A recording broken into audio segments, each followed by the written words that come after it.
So, good morning. My name is Erin Brightwell. I am faculty in the Department of Asian Languages and Cultures, and I am going to be your MC for today. I will start us out as usual with a few general announcements before we get into our next iteration of the Thursday lecture series. So first of all, many of you who have been around for a while have seen me in the MC role a lot, but our next conversation will actually have me in the hot seat. So please do join us next week on Wednesday instead of Thursday, the 11th, when I will be talking about my new monograph, Reflecting the Past, Place, Language, and Principle in Japan's Medieval Mirror Genre. I will be joined and in conversation with Professor Takeshi Watanabe of Wesleyan, who is the author of Flowering Tales, Women Exercising History in Heian, Japan. And we will be interrogating and disentangling, maybe, what it meant to write about the past. So one more reminder, this is Wednesday, not our usual Thursday. For more information on this CJS lecture series in general, please check out the CJS events page for information and how to sign up. We do have an event next Thursday, though, which is at 6 p.m. CJS will partner with fellow II centers to present Access Internships. This is an information session for students to learn about available internship opportunities and funding resources that utilize their or your area studies, including virtual opportunities. So visit the CJS events page for information on how to register. And lastly, one more general announcement. Attendee webcams and microphones have been muted, but we invite you to use the Q&A function to submit any questions you have after Professor Eubanks' presentation. So now I get to do the fun part. It is my pleasure to introduce Charlotte Eubanks, Associate Professor of Comparative Literature, Japanese, and Asian Studies at Penn State. I tend to wax rhapsodic in my intros, I know, but I will keep this one a bit shorter than usual to allow for the Zoom time lag. I know everything takes longer in Zoom, but I still want to point out that Professor Eubanks is the author of numerous articles and book chapters that really feature a daunting chronological breadth. They cover research from the pre-modern, mostly medieval period in Japan up through Japan today. But the reason that I personally was particularly interested in bringing Professor Eubanks, even virtually, to our campus is my familiarity with her first monograph, Miracles of Book and Body. Normally, I would now hold up the book and show it to you all, but the book is under lockdown in my office. So I will just say, in my memory, this book offers a deconstruction of metaphors and setsua and a really deep reading of the way that language is used in these Buddhist stories and what types of conceptualizations of embodied practices that might speak to in medieval Japan. It interrogates the boundaries between bodies, text, and practice. As if that weren't enough, I am also pleased to be able to announce that Professor Eubanks has a second monograph, again attesting to that chronological breadth, The Art of Persistence, Akamatsu Toshiko, and the Visual Cultures of Transwar Japan, which came out from Hawaii this year. This book is the official description, an examination of Japanese transwar visual culture and the relations between art and politics, conducted via a microhistory of the artist, memoirist, and activist, Akamatsu Toshiko, also known as Maruki Toshi, whose dates are 1912 to 2000. So I look forward to adding this book to my bookshelf. But okay, that's enough from me. You don't want to hear about me or my thoughts on these works. You want to hear from Professor Eubanks. So I will turn the floor over so that we can all enjoy the talk, Voice as Talisman, Theorizing Sound in Medieval Japanese Treatises on Sutra Chanting. So please join me in virtually welcoming Professor Charlotte Eubanks. Thank you. Thank you so much, Erin, and thanks to everybody for coming out today. I know putting together these events takes a lot of time and energy and can often result in some invisible labor. So a shout out to Robin and Barbara and Yuri and Aaron and anyone else who is working behind the scenes to make these possible.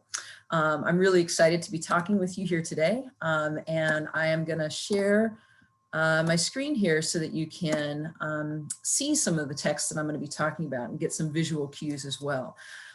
Just as a kind of note in these crazy times, the video that you were watching as you were filtering in here is Zoom class materials for monastics who are learning how to do the kind of chanting that I'm going to be talking about today. So we're not the only ones who are hanging out in the virtual realm. And one of the fun things that that has meant for me is I get to kind of go to school with a bunch of monastics and learn using their virtual classroom materials here.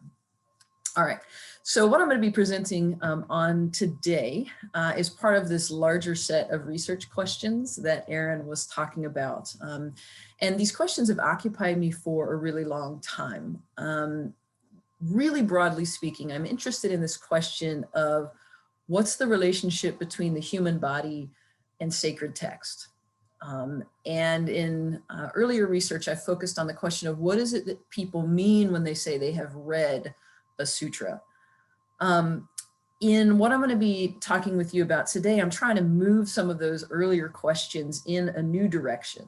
I'm going to be shifting from what had previously been mostly a book historical approach to a more phenomenological approach, and shifting from the lens of material textual study as the primary grounding methodology to the lens of sound and sound studies.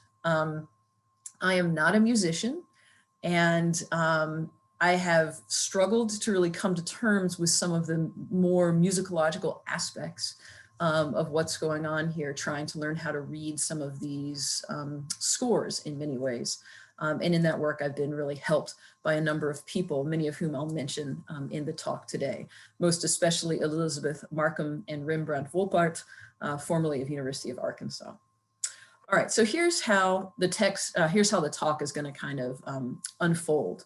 I'm going to spend a little bit of time giving a setup and kind of laying the thesis out there.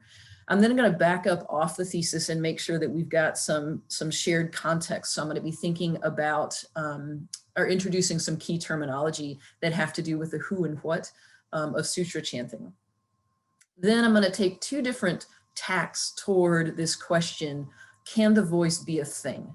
Or how can the voice be a material thing? The first kind of segue is going to route itself via an unpacking of the logic of talismans in East Asia. And then the second segue is going to take place by kind of unpacking the logic of musical theories of resonance in East Asia. And then I'm going to bring those two things together to read a group of musical treatises and try to bring it all together into some conclusions. This is very much still a work in process, and so I'm interested in definitely in the Q&A, hearing what you have to think about it and the connections that you're making in particular. All right, so here's what I'm doing in today's talk. So Aaron couldn't hold up the book, but I've shamelessly put the book cover up here for you. All right, so how material a thing is the human voice? And how might we conceptualize the relation between the ontological properties of sound and its salvific force? Can the voice itself be a talisman? Those are the questions I'm focusing on today.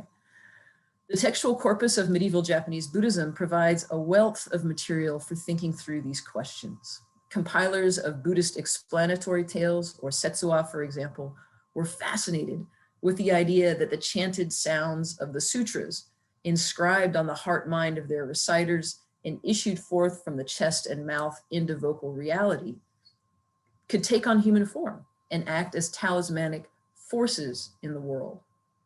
Stories collected by monastics and lay devotees from the 9th through the 12th centuries describe vocalized sutras doing things like assuming human form in order to save their reciter from being eaten by demons or killed or tortured, rescuing miners in a collapsed shaft, presenting people from injury and natural disasters, and healing them from illness. More positively, sutra recitation is a vocal practice that is said to carve itself into the marrow of one's bones and is often credited with lengthening human life, protecting the body from illness, and preserving the flesh. As I've argued at length in my first book, medieval Japanese Buddhist practice regularly conflated body, voice, and writing into this complex nexus of worship, devotion, sacred presence, religious experience, and so forth. So in this paper, I'm moving from that earlier body of work to a new textual corpus, and that is musical treatises and the ritual handbooks often associated with them. And I'm looking at these closely in order to theorize a little bit more in depth this complex intermixing of voice, text, and body. So in this particular talk today, I'm going to focus on the chanting of Buddhist sacred text in medieval Japan in order to excavate Buddhist theories of sound, and particularly human-produced sound, as capable of acting on and in the space-time of lived reality. All right. So first, some terminology. In East Asia, reciting Buddhist sutras was neither simple nor straightforward. In the early centuries of the Common Era, Central Asian monks rendered the Buddhist scriptures into a host of languages, including Chinese. These monks chose to translate some terms while deciding to transliterate others. So for instance, the Sanskrit word sunya, which means emptiness as related to the interconnectedness and interdependence of all phenomenon, is often translated into Chinese as ku, which can mean empty or open, or as a noun can mean the sky. But other words like paramita, the 6 perfections of an enlightened or enlightening being, is not generally translated, it's typically transliterated, using 4 symbols whose basic meanings are not really germane to the sense of the word, right? It's wave, silk, gauze, honey, and many, right? But it's that sound, bolomido, that enters the Sinitic lexicon as a loan word. The first sutras then reached Japan in the form of these classical Chinese translations, and so they have largely remained, despite an awareness of both the Sanskrit originals and the capacities for translation into local vernaculars. Furthermore, and this is something I'm really interested in starting to unpack in this work on sound studies. So furthermore, in moving from a tonal language, that's Chinese, to an atonal one in Japanese, Buddhist reciters struggled to accommodate vocal inflections, eventually coming to understand Sinitic tones governing semantic meaning as musical notes and glissandos. So to recite a sutra in medieval Japan required, and this is a long sentence, right, but required one to vocalize in music a phonologically Japanicized transliteration of a Chinese translation studded with Sinitic transliterations of Sanskritic loanwords. Okay, so that's an intensively hybrid multiglossic situation, which despite its complexity has remained highly stable. The upshot of this complex situation is that in medieval Japan, as in elsewhere in the Buddhist sphere, there are really strong spiritual and secular motives almost mandating the creation of a recognized class of skilled reciters, or nodoku. That's our first term here. Nodoku then are ritual specialists whose area of expertise lies in mastering, in performing, and in eventually transmitting to the next generation acoustically accurate, ritually effective vocalizations of sacred text. Ongoing archival work has uncovered a wealth of transmission documents and ritual manuals, speaking to the widespread monastic and aristocratic investment in this project in medieval Japan. A few examples I'll cite from here to give you a sense of the key elements of the genre. So the monk Noyo's Bright Mirror collection of oral teachings on sutra recitation, which is dated to 1285, codifies recitation practices from the Ohara area north of the imperial capital at Heian. It includes sections on correct tone pronunciation, literally on braiding the pattern, written character, and voice together, distinguishing properly between voiced and unvoiced consonants, and learning the correct melodic pitch and rhythm for each piece. The treatise concludes with a statement asserting that the bright mirror is nothing other than a shining mirror in its final age. And I had to quote this for you, Aaron, and nothing other than the heart and viscera of the path of sutra recitation. The Yakshiji temple's oral teachings on the voicing of the lotus provides contextual information on Noyo, the author of the earlier one, and on his teacher Ryono. It repeats Noyo's text essentially verbatim, and then it appends additional material pertaining to the correct pronunciation of the Lotus Sutra. So this treatise asserts that Noyo's mastery was unparalleled. It says, quote, "In his youth, when Noyo had no interest in anything other than the song of sutra recitation, he sought out a wide range of teachers, learning from each in turn, and treating each single word as nothing other than gold or jewels, before eventually gathering all of their instruction together into this single document, just as rivers and streams, large and small alike, flow into the great ocean." A third text, the Homyoin's Notes on Excerpts of the Secret Teachings of the Lotus, attempts to reach even further back in time and space for its lineage. It purports to date to 1093, though this is likely spurious, and some scholars have argued for a more plausible date of compilation sometime in the 14th century. The bulk of the treatise focuses on methods for approximating the sound of the voice of the thus come one, so the historical Buddha. And it says that you can do so through mastering the Central Asian translator monk Kumarajiva's system of pronunciation called the Six Inners. The treatise sums up by suggesting that incorrect recitations are unclean and a violation of the precepts, as well as the rightful object of scornful laughter, while a correct recitation, on the other hand, constitutes observance of the Dharma and of the Buddha's teachings just as he preached them.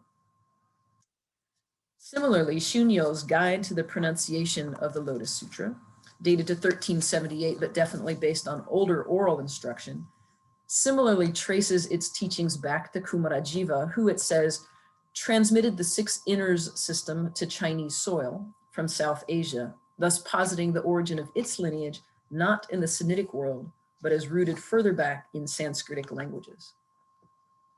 So there's a bunch of other texts here, but this gives you a general sense of what they're up to and what they're concerned with. And collectively, I think we can see in transmission documents and ritual manuals like this, a concern with three key elements. First is correct pronunciation, and second is authoritative instruction. And together, these two things enable a third thing, which is ritually effective vocalization. So in a well-known and widely cited hypothesis, Konishi Jinichi has argued the notion that any given form of art could comprise a path or michi to personal enlightenment or awakening. He says this was a watershed cultural development of 10th and 11th century Japan. His argument achieves a theoretical accommodation between discourses of spiritual achievement and the logic of cultural capital, with exhortations to secrecy comprising one way of hoarding or preserving that capital. And a lot of the documents, a lot of the musical treatises have extreme unctions to secrecy embedded in their texts. In light of Konishi's argument, the fantastic scholar Shiba Kanoyo has hypothesized that prior to the mid-1100s, the practice of sutra recitation in Japan wasn't very well codified. She writes that there were various styles of reading, and there was no standardization concerning how to pronounce the words. That means that various monastic centers had their own ways of doing this, and none of them seems to have been regularly regarded consistently as any better than the other.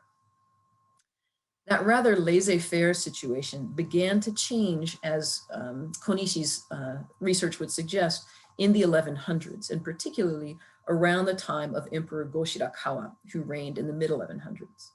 And it's his interest in sutra recitation as a musical form that, according to Shiba, eventually tips the scales such that we start seeing the development of self-consciously codified schools of esoteric knowledge concerning the correct way to recite the sutras. This trend starts in the mid-1100s and continues to be elaborated over the next 2 centuries, culminating in our second piece of terminology for today, Ryuha Ishiki, a sense of lineage consciousness.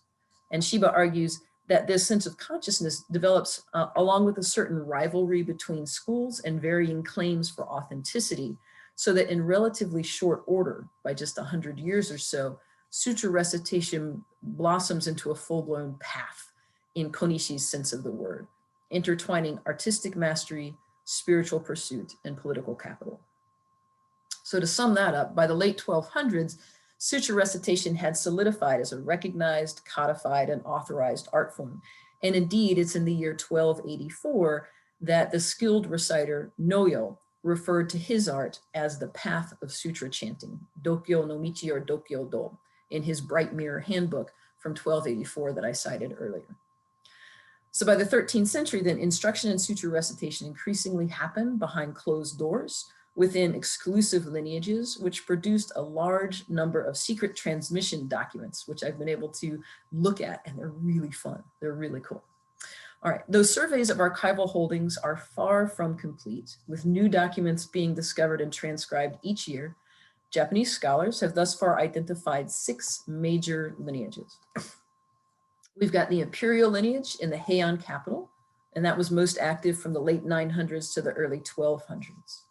There's a second lineage based around the monastic center at Shoshazan, and it functioned from the 900s to the early 1700s, but was really at its peak from the 12 to 1400s. Probably the oldest lineage, though it doesn't seem to have attained the same level of lineage consciousness and codification as the other ones, developed in the first stable capital at Heijo, now known as Nara, by the 700s. But it didn't really achieve any kind of sense of lineage consciousness until cross-fertilization with Shoshazan in the 1400s. A fourth, more short-lived lineage seems to have been centered somewhere in the Musashi Plains area on the northeastern frontier. A fifth lineage, purportedly founded by the monastic Myokaku, whose dates are 1056 to 1106. Anyway, this fifth lineage was centered around Mount Hiei and had a really pronounced rivalry with the imperial lineage. And then there was a sixth center of sutra recitation founded by the monk Kukai, whose dates are 774 to 835. And he founded his lineage in the early 800s on Mount Koya. It's his lineage's Zoom-based virtual educational materials that I was playing for you at the beginning here. The Mount Koya lineage seems to have been only minimally engaged with and only marginally interested in the other lineages for most of its life. Many of these sutra lineages of recitation are still actively functioning today, with temples near the old capital at Heian and on Mount Koya maintaining particularly active traditions. Regardless of which lineage a skilled reciter or nodoku was affiliated with, it was his mastery of Shomyo that marked him out, right? So Shomyo is our next term. And it literally means bright voice or illumination of the voice. And the term comes from the Sanskrit commentary Yogacharibhumi Shastra, discourse on the stages of yogic practice. This was composed around the year 350 in the Common Era by the monastic scholar Asanga. And it lists 5 categories of scholarship. The first one of these is Shabdya Vidya, which in Japanese is Shomyo. Right? And that generally pertains to linguistic mastery of grammar and syntax. As Elizabeth Markham has noted, the term Shomyo, as used in classical and medieval Japan, had initially a much smaller semantic range, and it was just associated with the scholarly disciplines required of Brahmins in India, so specifically the Sanskrit science of sound and phonetics. It eventually, over the course of the 700s into the 1100s, widened so that the term Shomyo by the 1100s came to include all chant, Buddhist-related chant, the ritual vocal music of Japanese Buddhism, regardless of whether the text being recited is coming from Sanskrit, in which case it might also be called Bonsan, Chinese, in which case it might also be called Kansan, or Japanese, in which case it might also be called Wasan. All right, at any rate, clearly Buddhist monastics and ritual specialists in medieval Japan spent a great deal of time and energy on training their vocal capacities in order to produce what they deemed accurate and effective recitations of sacred text. But here's how I come back to my question. How is that mastery of sound and voice related to a material object, related to the notion of the talisman as a sort of inscribed object carrying musical powers? And to answer that question, we have to unpack notions of the talismanic as rooted in Mahayana Buddhist practice. All right. So there's no single cognate term in East Asian Buddhism that equates to the English word talisman. The talisman is typically in English a stone or a ring or other object engraven with figures or characters, usually worn as an amulet to ward off evil from or bring fortune to the wearer. Also, it could have medicinal sense, right? Something that is used to impart virtue or healing, basically a charm, right? The word talisman entered English in 1638 by way of French, Spanish, Portuguese, and Italian, all of which had borrowed the word initially from the Arabic word tilsam. And although this sense is now obsolete in English, the initial Arabic term tilsam could also refer to a person who had memorized all or part of the Quran. So the spiritual notion of the talisman then refers to an object, a stone, a ring, or a person inscribed in some fashion, writing, engraving, or memorization with sacred text, and understood by virtue of that inscription to be ritually active and empowered to protect.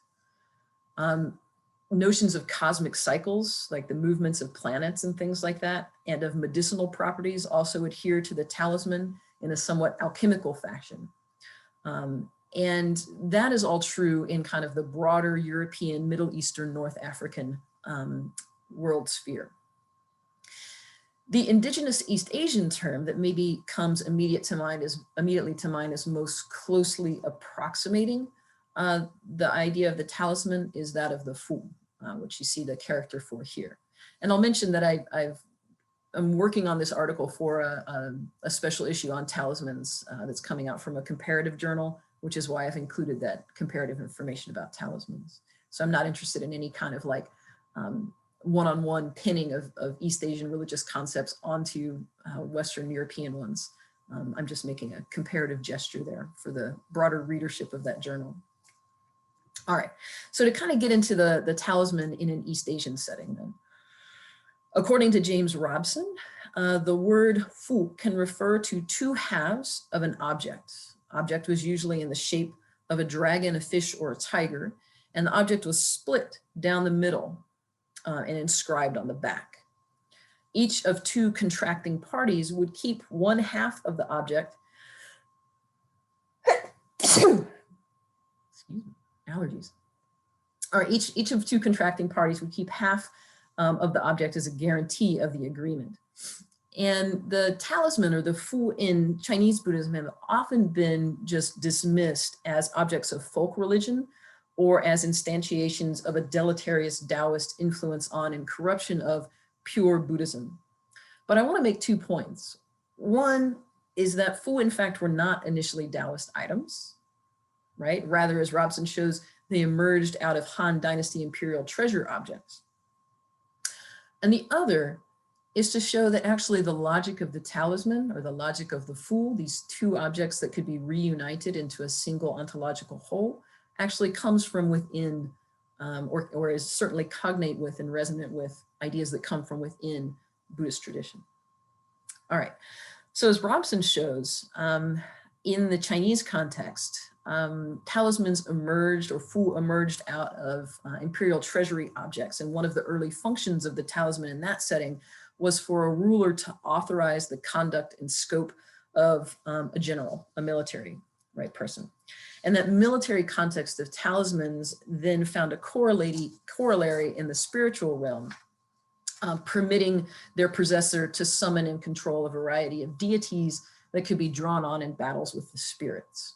And these particularly came up in the context of healing or exorcism or physical and spiritual protection.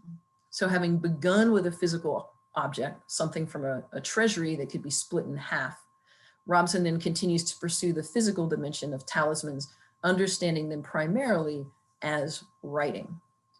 So since written traces are at root patterns, this is one, or bun in Japanese, originating in nature, he argues, they controlled what they represented through their potent spiritual power. Writing, however, is only one variety of pattern. And in fact, there are a number of adjacent overlapping terms, I think, which bear upon any East Asian notion of the talismanic. So Paul Kopp, in his analysis of materials discovered at the Mogao cave near the city of Dunhuang, describes material evidence of rites, where in Chinese, fu talismans and seals were employed side by side with Indic incantations and deities. And more particularly, Kopp's essay, which you see an illustration of here, describes extant manuscript editions of a manual for the making and use of Buddhist talisman seals, or fuyin. So that is Buddhist adaptations of native Chinese stamp seals featuring talismanic writing.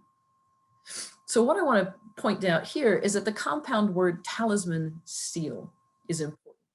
And it speaks in this instance to different material forms, a talismanic object that one might hold in the hand, that is a fu, or a talismanic piece of writing that may stem from native seal practice or use Buddhist words in ornamented form, in. These seals or in can be stamped on the feet, the chest, the eyes, the mouth, the face, the top of the head, the ground, or altars created upon the ground. They could be pressed on paper and then that paper ingested. And we even see one particular manual where seals take the place of medicines mentioned in the text. And these are medicines that are composed of plants and animal products and minerals that the scripture presents as to be used to perfume clothing or to smear or wear on the body or keep in the mouth while chanting. So Kopp points out, quote, "The seals were natural substitutes for the drugs described in the scripture. In general terms, they're said to bring about the same outcomes as the medicines in comparably physical ways.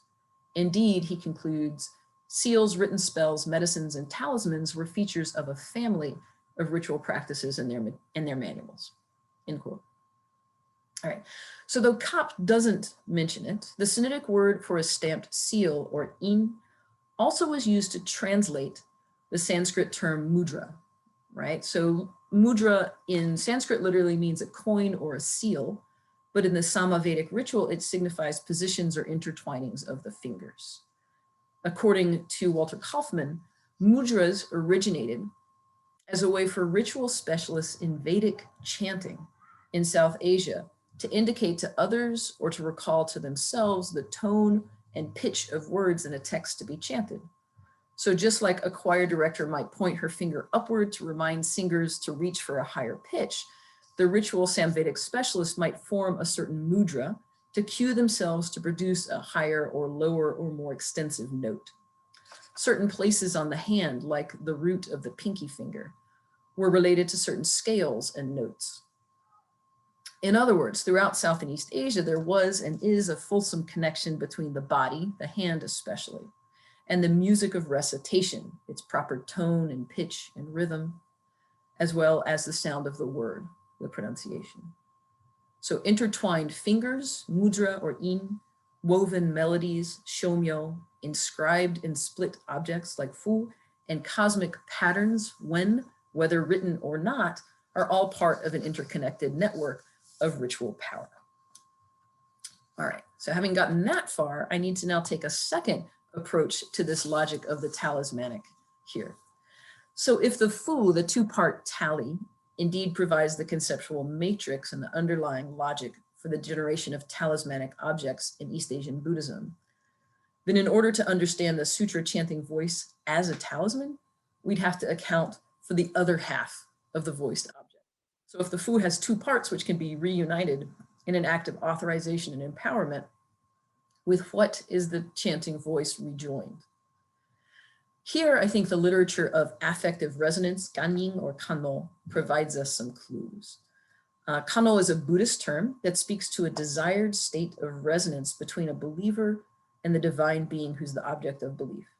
As Robert Scharf has pointed out, the concept, as elaborated in East Asian Buddhist literature, represents a complex amalgam of South Asian and Chinese thought, in which Indic notions of cause and effect, like karma, for instance, become enmeshed with pre-existing Chinese cosmological understandings of stimulus and response. And these ideas of stimulus and response are typically described metaphorically or literally using musical or acoustic terms. So one classical example is how if you pluck a string of a zither across the room, a similarly tuned zither strings will resonate and produce the same note. Another common example is that of a mountain which crumbles in the distance and which then causes a distant temple bell to knell. So Buddhist texts elaborate specific ways of understanding the mechanics of this resonance. The term can be broken into its two components, kan and o, in which case kan refers to the stimulus or emotion that the practitioner awakens in Buddhas and Bodhisattvas, and o to the response that this feeling generates in those beings. And importantly, in this parsing of the term, the practitioner is responsible for establishing the link. One of the most straightforward ways of doing so is via sonic production, and particularly the use of the human voice to produce musical patterns, or wen.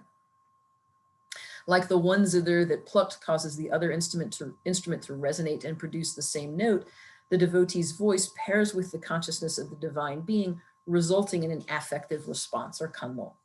Typical responses include things like the granting of a dream vision, the temporary manifestation of the deity in the quotidian world, the healing of an injury, and so forth.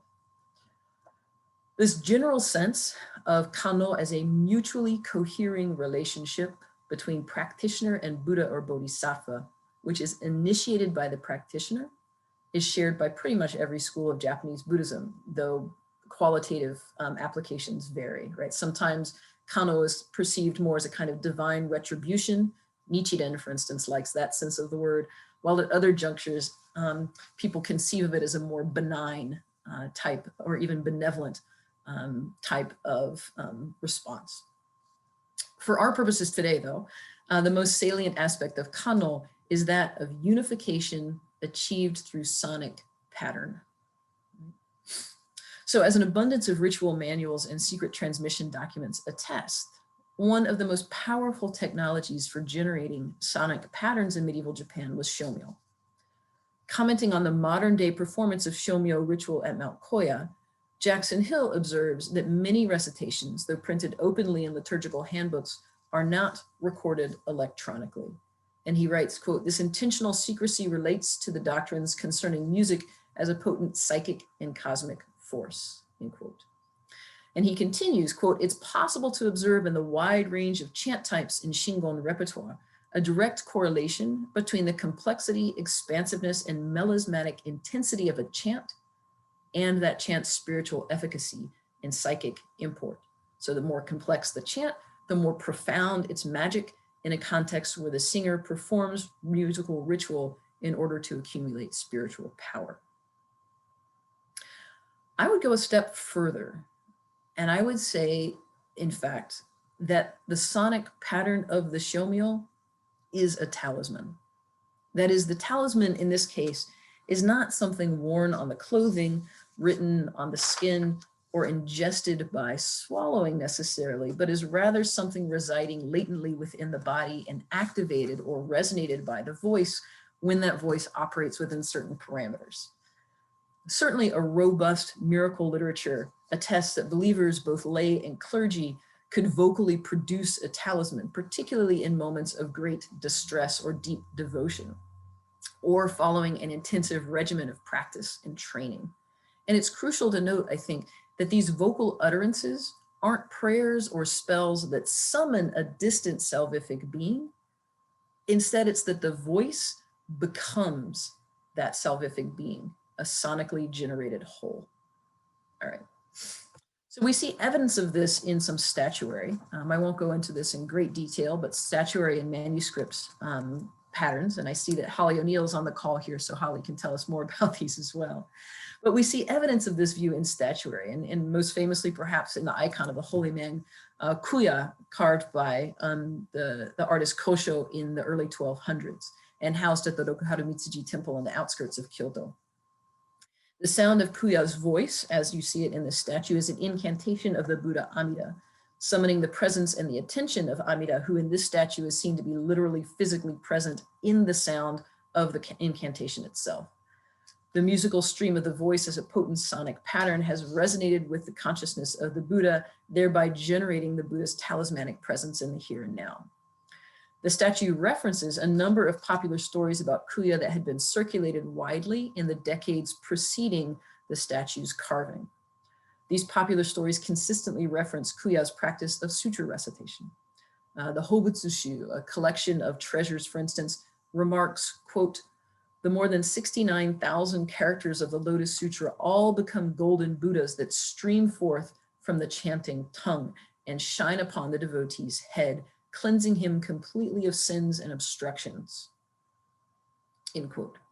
So in summoning the vision of tiny golden Buddhas streaming from the chanter's mouth, this brief commentary on the story literalizes the metaphor of Shomyo as a bright voice pouring forth from the skilled reciter's mouth. We can also see this idea at work in Setsuwa about sutra chanters emitting rays of light from their mouth as they chant in any number of other stories. I'll omit those here for the sake of time. All right. So Shomyo manuals commonly contain a variety of graphic depictions for the vocalization of sacred text. As Elizabeth Markham and Rembrandt Wolpert have remarked, these indigenous written notations need to be understood as bearers of indigenous religious conceptualization. And I agree. One of the most common of these graphic notation systems is what contemporary musicologists might call a circle of notes, such as the one that you see here. This is in the opening pages of the Gyozan Taigai Shu, which is a key text in the Shingon Shomyo recitation tradition. It's got a comprehensive 3-volume imprint of 1664, but the 1646, but the 1646 printing reflects multiple centuries of oral teachings. In fact, a manuscript version was circulating certainly by the early 14th century. At any rate, the circle of notes was developed by a monk named Kakui in the 1200s and contains three groupings of 5 notes each. And this equates to roughly 2 octaves on the Western scale. So musically trained humans are capable of producing 11 of these notes, which I've shown for you here in green. The others are too high or too low for humans to be able to produce them. This basic musical conception is shared across schools of Shomyo and is common to any number of traditional Japanese musical arts still today. The Gyozan Taigai Shu, as is typical, arrays these notes in a circular pattern, here constellated around the character Ji, which is literally word, right? And that just serves as a placeholder.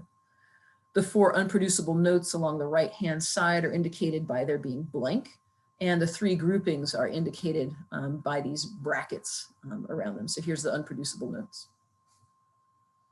The human voice, the circular arrangement of the standard pitch diagram is not an accident. The human voice is not, as in Western notation, understood to move up or down on a scale. It's envisioned as ascending ever higher on one extreme and descending ever lower on the other. Instead, the human voice is part of repeating cycles. So these markings can be used by the appropriately trained musician as templates for generating a set of fundamental chromatic notes in a tone system that can be linked to a broader set of ritual, metaphorical, environmental, medicinal, locational, seasonal, and other corollaries. So the music theory, in other words, conceptualized certain tone systems as being linked to or ontologically resonant with other nodes of material or experiential reality.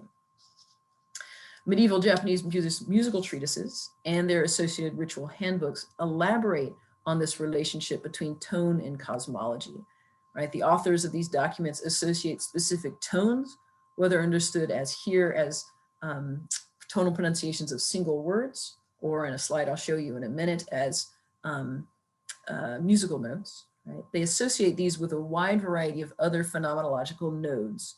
So the 1285 treatise, Bright Mirror, equates the rising tone, the level tone with east, spring, wood, green, birth, and hoshin, the awakening of desire for spiritual growth.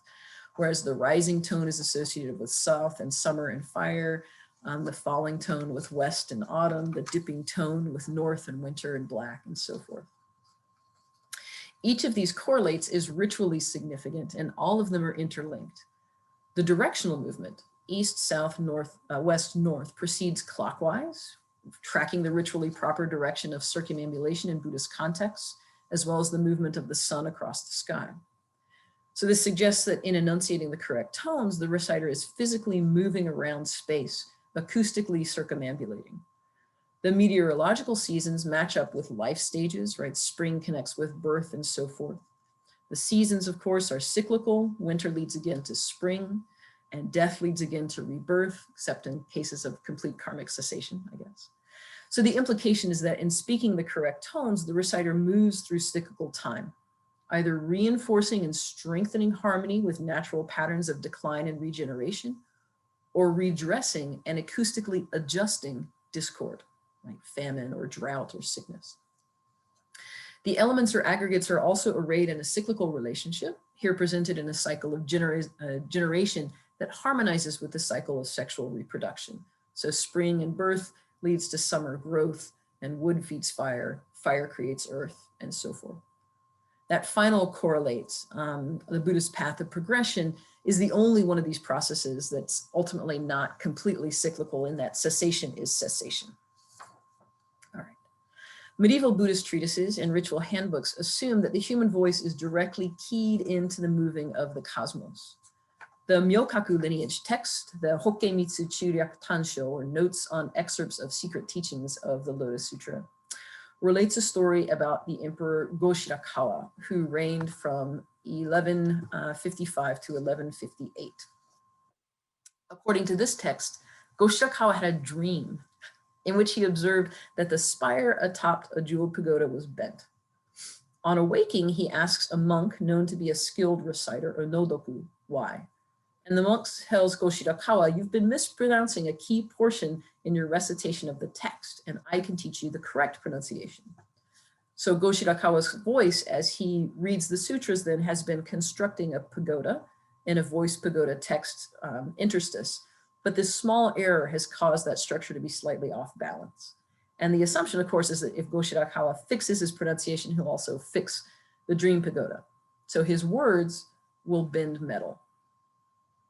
Another passage relates that Go-Shirakawa was responsible for having burnt down a portion of the imperial palace, the fire having been caused by his incorrect pronunciation of one of the characters in the Lotus Recitation Sutra. So incorrect in the sense that he was using the rising pattern that is associated with south, summer, and fire to say the word, and that actually produced a fire. All right, these medieval mappings of the music on the cosmos and lived experience persist. We see these, for instance, in Dr. Leopold Müller's illustrated essays on music and musical instruments in Japan, published in the 1870s. These were based on his oral instruction within the imperial household. And, I won't read them for you, but you can see them here. And I think a lot of these links will be immediately familiar to anyone conversant with the basic traditions of Chinese medicine, or even ideas for counting calendrical time. At any rate, what I want to say here is that there's a rich body of theoretical and applied literature that understands sound as interrelated with the movement of heavenly bodies, the turning of the seasons, the health and decline of the human body, the ritual calendar of the court and of religious centers, the salvific position of one's current self, the aggregate building blocks of material reality, and so forth.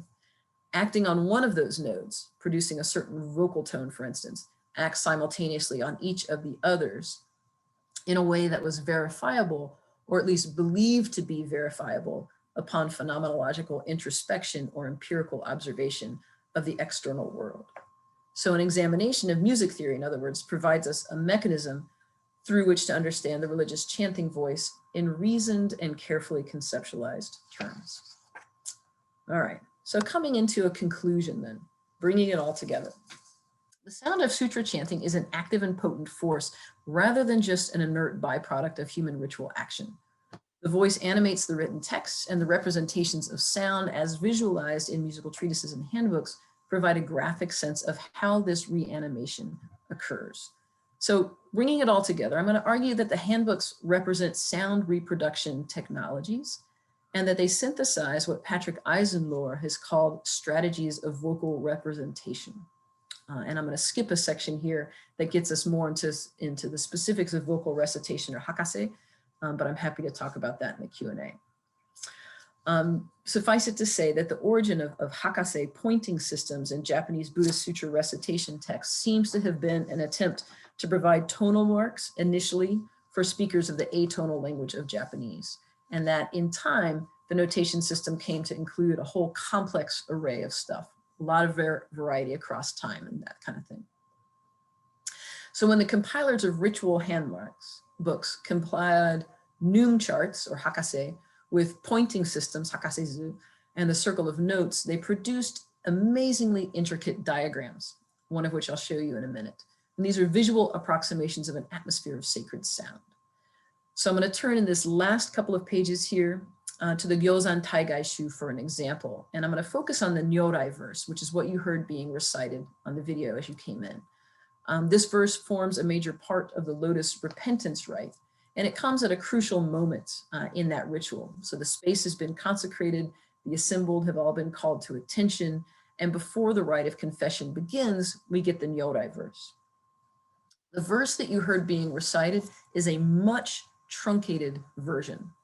And the version I'm going to talk to you about is a very secret version that you don't get to hear unless you're there in person or unless you have copies of secret transmission documents. All right. In the version that I'll talk to you about, we get short, almost staccato, rapid fire vocalizations, giving way to a melismatic deluge of sound that empties every ounce of air from the lungs of the skilled reciters again and again and again. The phrase being sung comes from the Lion's Roar Sutra, a primary scriptural source for the doctrine of universal potential of all beings to attain Buddhahood. And the snippet being recited with such aching extension comes from the Queen's praise for the Buddha, who has appeared before her and at whose feet she is prostrate. She says in the sutra, "The body of the thus come one, excellent in form, is unequaled in the world." In fact, the Nyodai verse, as it's performed in Shomyo, is even more truncated. It just says, "The wondrous body of the thus come one is here," or "the body of the thus come one is miraculously here." If the scriptural verse itself is massively truncated, the recitation is anything but, right? So the vocalization proceeds in a straightforward way until the character myo, meaning mystery or wonder, appears. And I'd be happy to talk to you about this document I'm showing you more in the Q&A. Suddenly, the chant blossoms forth into an expansive melisma that covers most of the entire page. The music to the syllables that follow is equally ecstatic until we reach the word yo, meaning, in this case, here. The reciting voice is an alchemical force, turning air and body, cardinal direction and color, life stage and aggregate element, musical tone and rhythm into the body of a Buddha, which is here, now, present in front of us. So the Queen in the sutra and the reciters in the repentance rite voice forth their own talisman in this passage. All right, so to kind of pull up all of this together in a last paragraph then, I want to put together these notions of affective resonance and skilled recitation, and I want to put them into conversation with doctrinal writings on sound in order to understand medieval treatises and handbooks as undertaking complex and nuanced work aimed at conceptualizing the transduction of sacred sound into talismanic object. I've argued that music provides a place for the early theorization of sound as an active force, operating in registers that are at once spiritual, accounting for the summoning of unseen gods and spirits, scientific, providing hypotheses regarding the principles underlying action at a distance, aesthetic, conceptualizing how and why people may be more or less affectively moved, and deeply embodied, positing figurations of the human voice as a resonance chamber. So classical theorizations of sound throughout the sinosphere then enact sophisticated interweavings of these registers, suggesting, for instance, that cosmic harmony is just that, a bringing of all existence, human included, into resonance with the warp and weft of the universe. What we have here, I think, is a sophisticated account of the epistemology of the voice that understands the sonic production of sacred wisdom to be the material substrata of all existence correctly perceived. And with that, I will end. Thank you very much. And I'm welcoming all kinds of questions in the Q&A.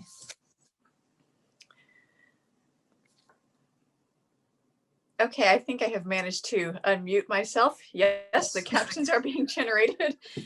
So yes, please do share your questions in the Q&A and I will pass them on. Then I will anonymize question askers or questioners.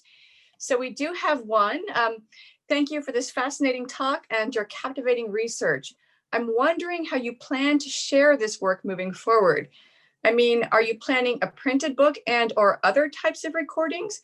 I don't mean to suggest that we can't, say, dance about architecture, but I imagine you might have thoughtful and creative plans about how sound, resonances, etc., might be included in your work. That is a great question. Having just gotten through a whole book project where I had to get a bunch of permissions to reproduce visual art because I was convinced that the visuals of what was going on were at least as important, if not more important, than the semantic meanings of the words on the page. I'm a little daunted by the idea of trying to figure out how to get permissions to reproduce any kind of vocal materials. You know, the publicly available versions of this Nyodai verse that I've been able to access are not the versions that are this melismatically extended text that I was talking about. So the Zoom-based virtual learning materials that I played at the very beginning are the ones that are publicly, you know, recorded and downloadable and things like that, but they're much shorter. To get this really melismatically extended one, you either have to record it in, well, you have to record it in person. You can access it as I have done here through available manuscript texts and things like that. So I just went on kosho.org, used book website, and I ordered a bunch of different copies of the Gyozan Taigaishu and collected them and looked at them. And some of them have been digitized, like this one by the Nichibunken. But the sound files, whew, I'd love to get those. So if you have an in at Mount Koya, let me know.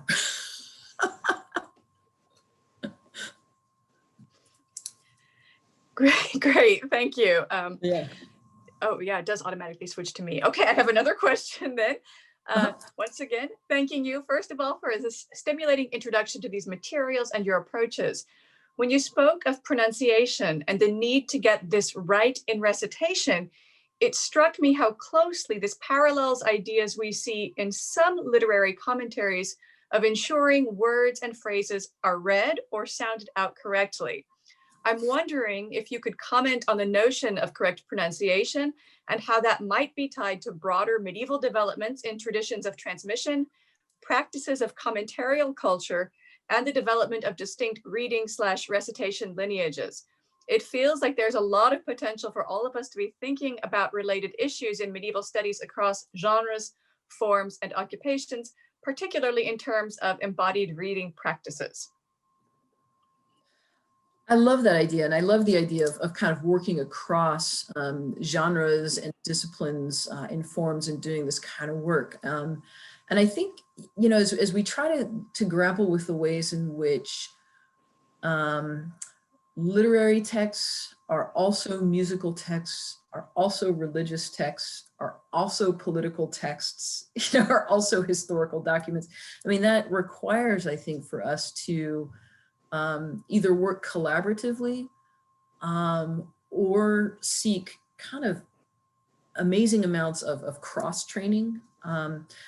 And so one of the challenges in doing this kind of work, I think, is trying to get access to what musicians understand and what musicologists understand almost intuitively when they look at documents like this. I've spent hours really talking with Elizabeth Markham and Rembrandt Vulpert and others who are musicians and trying to come up with even a shared vocabulary. You know, they'll say like, oh, it's a tonal pattern. And I'm like, I don't get what a tonal pattern is, right? Can we go through, can we go through that again, right?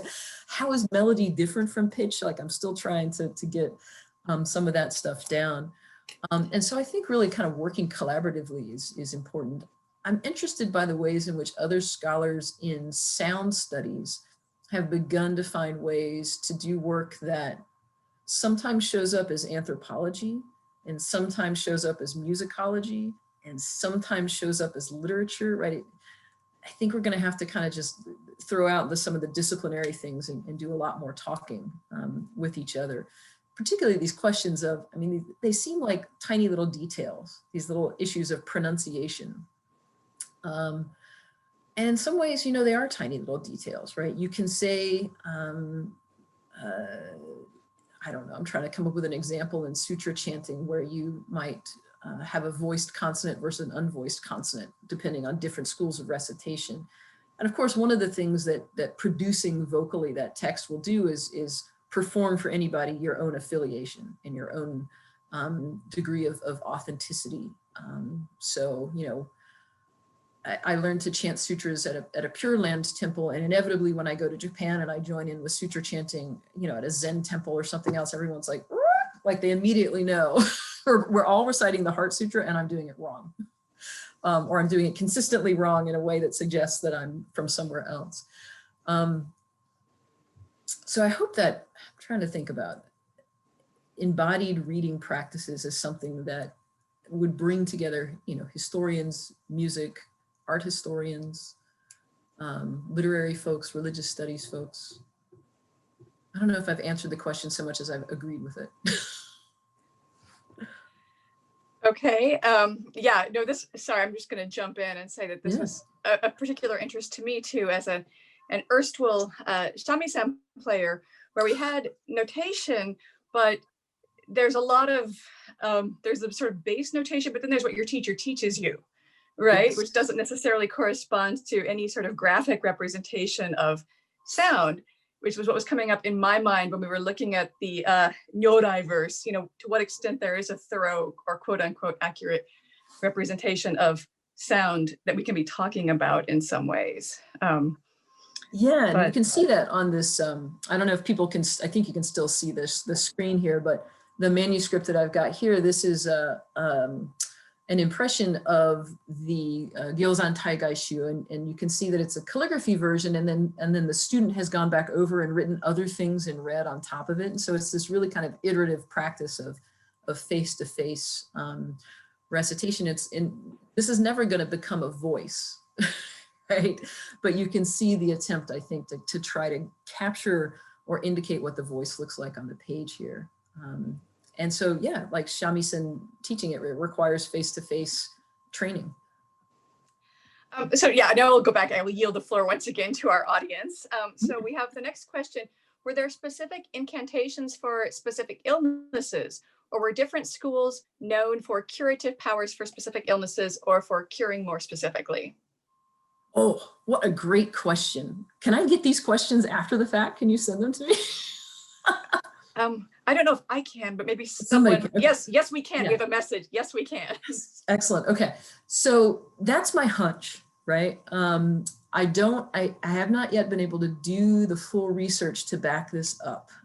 And there's a chance that one of our colleagues in Japan has, and I'm still kind of digging through and trying to find this. But what it would take is kind of correlating, and this maybe speaks to the earlier question about working across fields.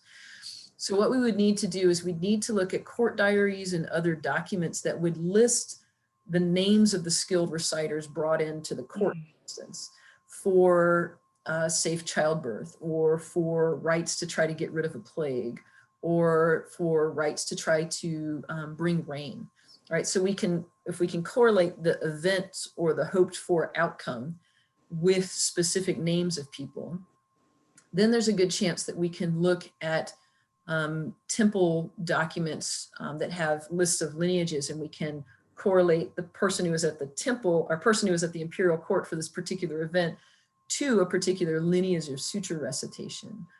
And my hunch is that more so than the specific text being recited. I mean, the text is important, right? But maybe not more so, at least as important as the text being recited is who's doing the recitation. And so I think that we are gonna, if we do that work, find correlations between certain schools, certain lineages of recitation, and certain performative niches, right? So it might be that folks from this particular temple or this particular lineage seem to be good at producing rain, whereas other ones seem to be good at helping out with safe childbirth. And I'd be interested in finding that out. We'd also have to look beyond the imperial court records, because those are mostly going to favor a lot of the lineages that are based in Hiei. Although there were times where people were brought in from, the old capital at Heijo or from some of the other places around. So I'm interested in trying to figure that question out. Thank you. Great. I have a kind of a multi-parter here that I'm going to make an effort to tie together. So this person says, this is a fascinating study. Thank you. Would you elaborate on how lay practitioners fit into this? What merit does the lay person derive from hearing and resonating with the skilled ritual chanter? And then there's another part of this. And is there a sense that those listening to the skilled chanter are an audience? What is their relation to the person who vocalizes? Excellent. Yeah, so this question of this kind of triangular relationship becomes interesting. I've written about it elsewhere. It's playing with fire, because if we're just thinking, as I did in this paper, about kind of connecting the skilled reciter and the Buddha through this vocal talismanic production, right? We've got a sort of a two-part relationship that's being connected here in the logic of the talisman. But yeah, if we add in an audience, then we have a third dimension here. And we know the audiences were crucial, right? Because a lot of time these skilled reciters were being invited into the capital to produce rain or cure illness. And a lot of times also skilled recitations were an occasion or a mechanism for bringing in parishioners and almsgivers to a temple. So they were a fundraising ritual event as well. So keeping that third party satisfied and having that third party feel affectively as if they had been touched or moved or healed or entertained were incredibly important. One of the things that shows up in a lot of the literature around skilled reciters is if they're gonna get in trouble for anything, skilled reciters get in trouble for having sex.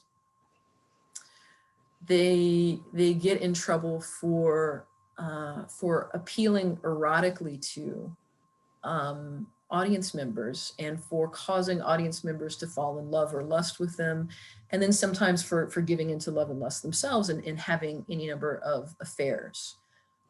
So the monastics who are kind of the subject of scuttlebutt around erotic liaisons and the ones who are also famous skilled reciters, there's a good overlap there.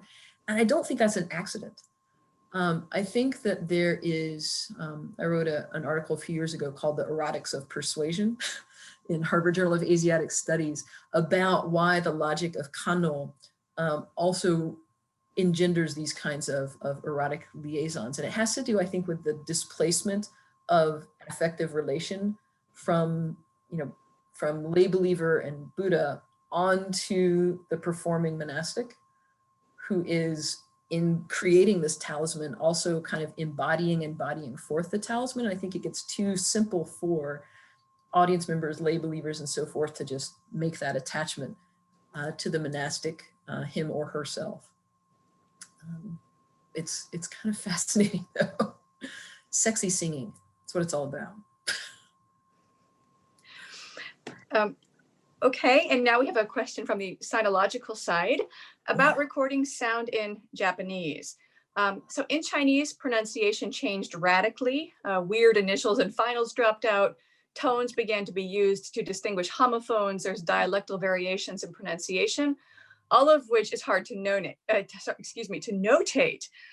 We had to use fanxie, hansetsu, the combination of initials and finals from known characters, and then using circles at one of the corners to indicate the tone. So Japanese had kana, which were phonetic. Any problem with vowel shifts, etc. in Japanese, and failure of kana to reflect such, or the problem of dialect differences? Yes, absolutely. And so I think folks in medieval Japan were acutely aware of these differences in pronunciation. And I think although we would characterize them as dialectical differences or even, you know, I don't know if Cantonese and Mandarin are in fact the same language or different languages that use the same writing system, right? We could go on all day about that particular debate, but at any rate, I think in medieval Japan, they were acutely aware that there were different modes of pronunciation coming from the continent, and we're trying to figure out a consistent way for their lineage to recite things. And so one of the ways that they did this is they used fanjie as well. They used pointing systems. So you'd write a character and you would put a dot, you know, at the northwest, northeast, southwest, or southeast corner or something like that to indicate which tone to use in pronouncing it. And then in dealing with these kind of glissandos or these vocal glides that happen around vowels in particular, that's when you started to seeing very early on these short little lines coming up off of the edges.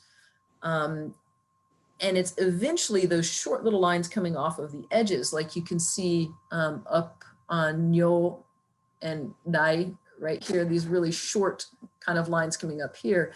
Eventually those break into these long melismatic glissandos that kind of go all over the place, and that clearly are not at that point reaching back to try to accurately reproduce any kind of sound coming from the continent. They're doing something else. Right? They've moved on into full-on musical notation at that point.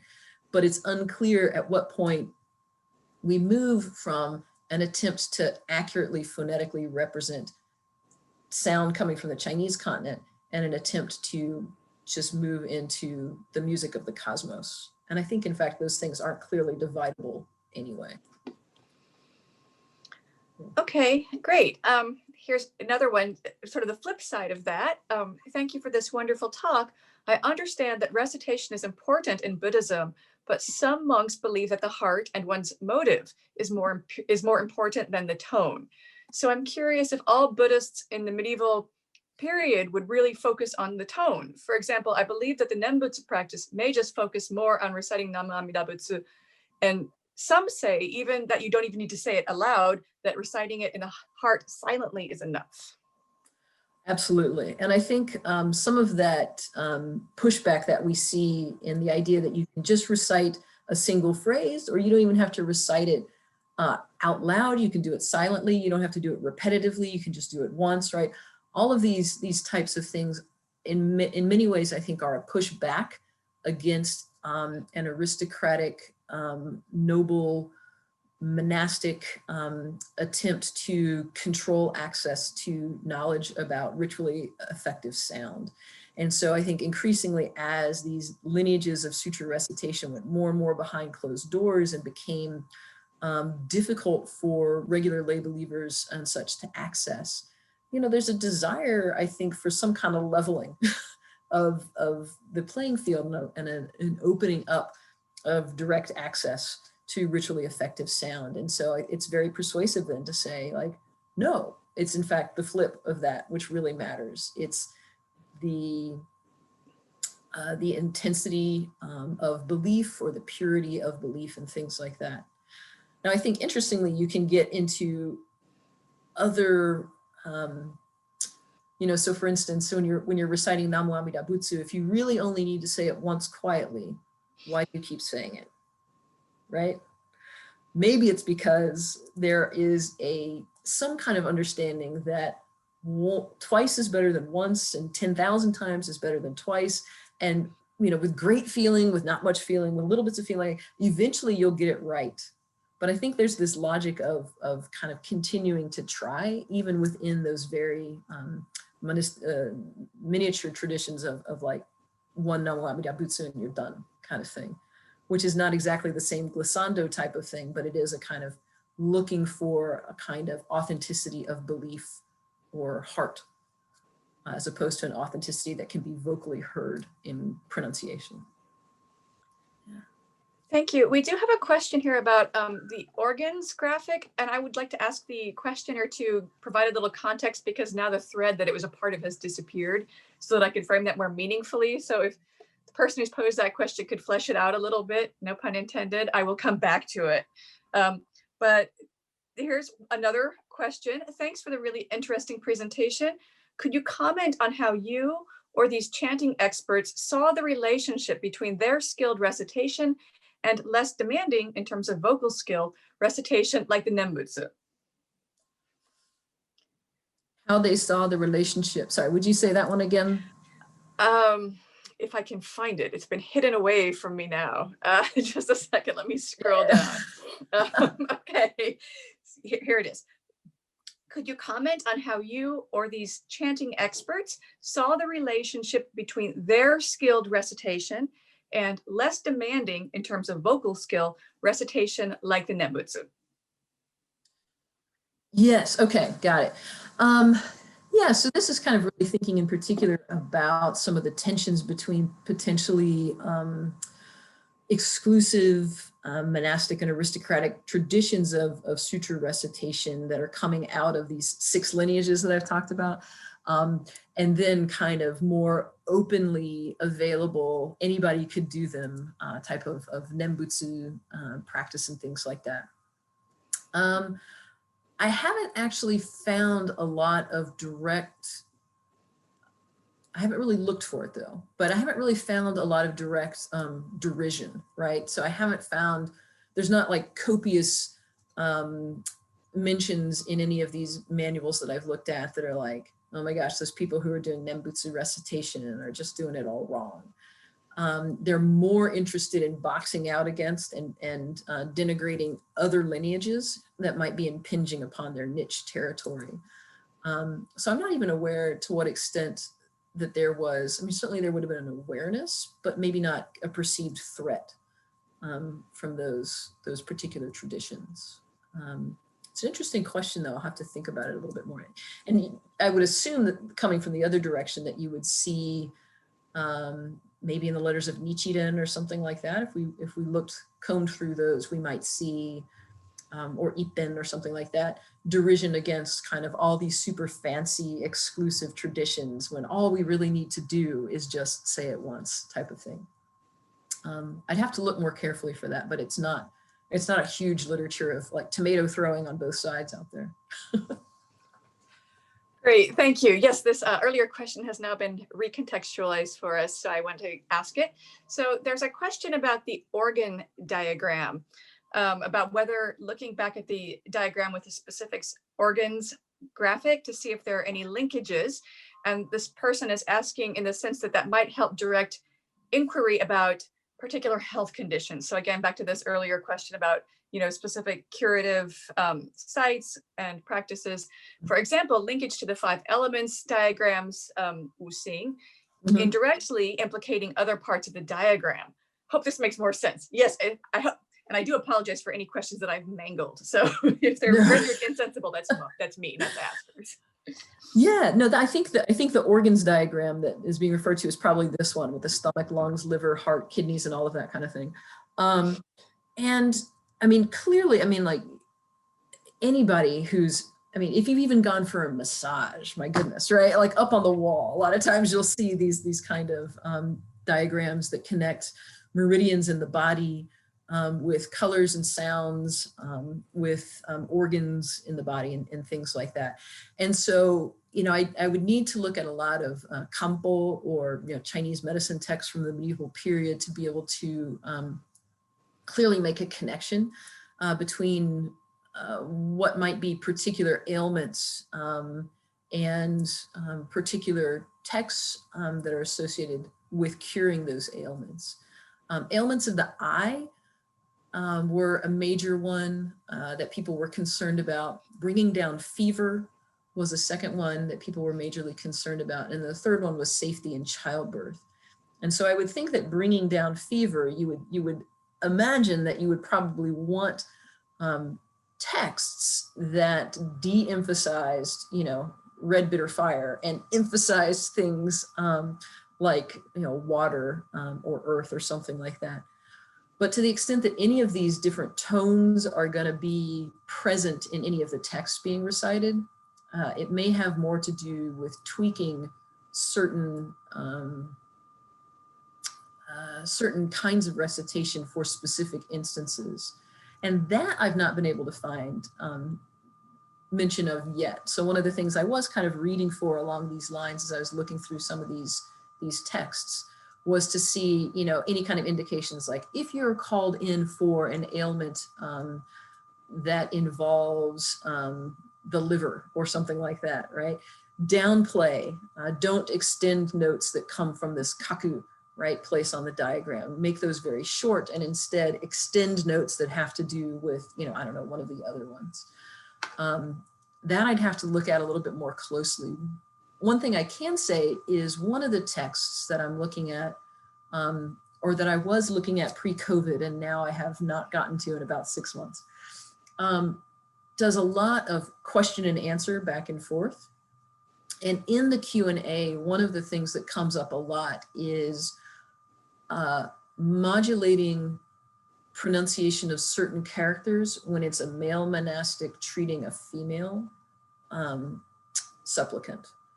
And it has a lot of, I haven't quite grokked what is going on there, but there's some concern that the vocal sound will mess with sexual reproduction in some way, or that will pervert sexual reproduction in some way. But that's a good point. Thank you for encouraging me to come back to this organs matter. Okay, we have 2 outstanding questions, so I think we just have enough time to try to address them. These are the last 2 that we'll take for now. Thank you for this incredibly interesting talk. Music in its ability to come from and to dissipate into nothing is the perfect embodiment of emptiness, and as you mentioned, can be incredibly powerful. Regarding the use of mudra performed on the hand and fingers to remind one of tones and words in sutra chanting, I'm immediately reminded of one of the use of the, I'm sorry, I don't know which language this hails from. So it's either Guidonian or Guidonian hand, which was used in medieval monasteries. Okay, good. Let's go with the first one. Or something close to that. What are your thoughts on this? In addition, when discussing the physical organization of chanting tones, you mentioned that there were 4 tones that could not be produced by humans. Is it possible that they were also organized in such a way that they were being effectively produced by means of overtones? Excellent. As to the first part of the question about the Guidonian system of hand things, Bruce Holsinger is probably the person who's written the most on that, and he was on my dissertation committee. So yeah, yes, I'm fascinated by that interconnection, and it may be that, you know, there's some kind of cross-fertilization that's happening in Central Asia around ideas way back when of using the hand as a sort of embodied notation system that's dynamic and can move as you make different sounds. So I think some comparatists who's more capable in Central Asian languages than I, as well as in Latin and Greek, can probably ferret that out. In terms of the second part of the question about the 4 unproducible tones, I think it is possible that overtones were being used to create these things. I think drums and bells were 2 of the other ways that these sounds that human beings can't reach were being produced. But I think also the human being as one element embodied in an atmosphere of sound is also crucially important. So one of the things I've gotten interested in is the fact that most major lineages of sutra recitation located next to and often have their practice halls adjacent to waterfalls.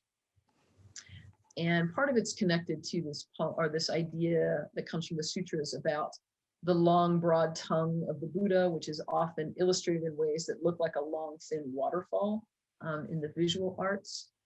But also in these musical texts, it talks about kind of the susurration of water as being this constantly flowing but constantly changing pronunciation or articulation of emptiness. that the human being chanting voice can interweave with effectively.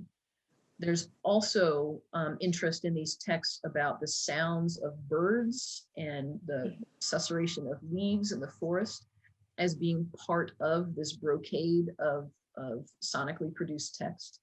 And so there's a sense in which the best Sutra recitation happens next to a waterfall at the edge of a forest with lots of birds in the background at night when there is a full moon, right? That's the best time.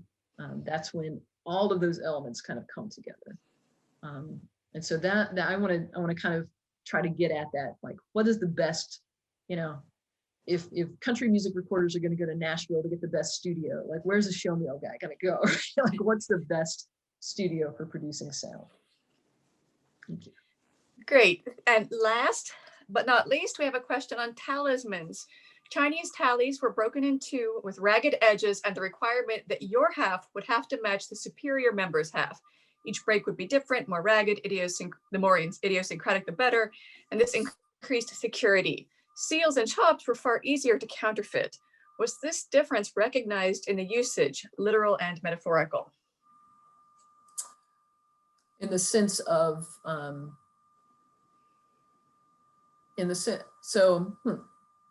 don't know is the short answer to that. And that's a good question. I think Paul Kopp's article, I'm trying to remember exactly, speaks to this a little bit.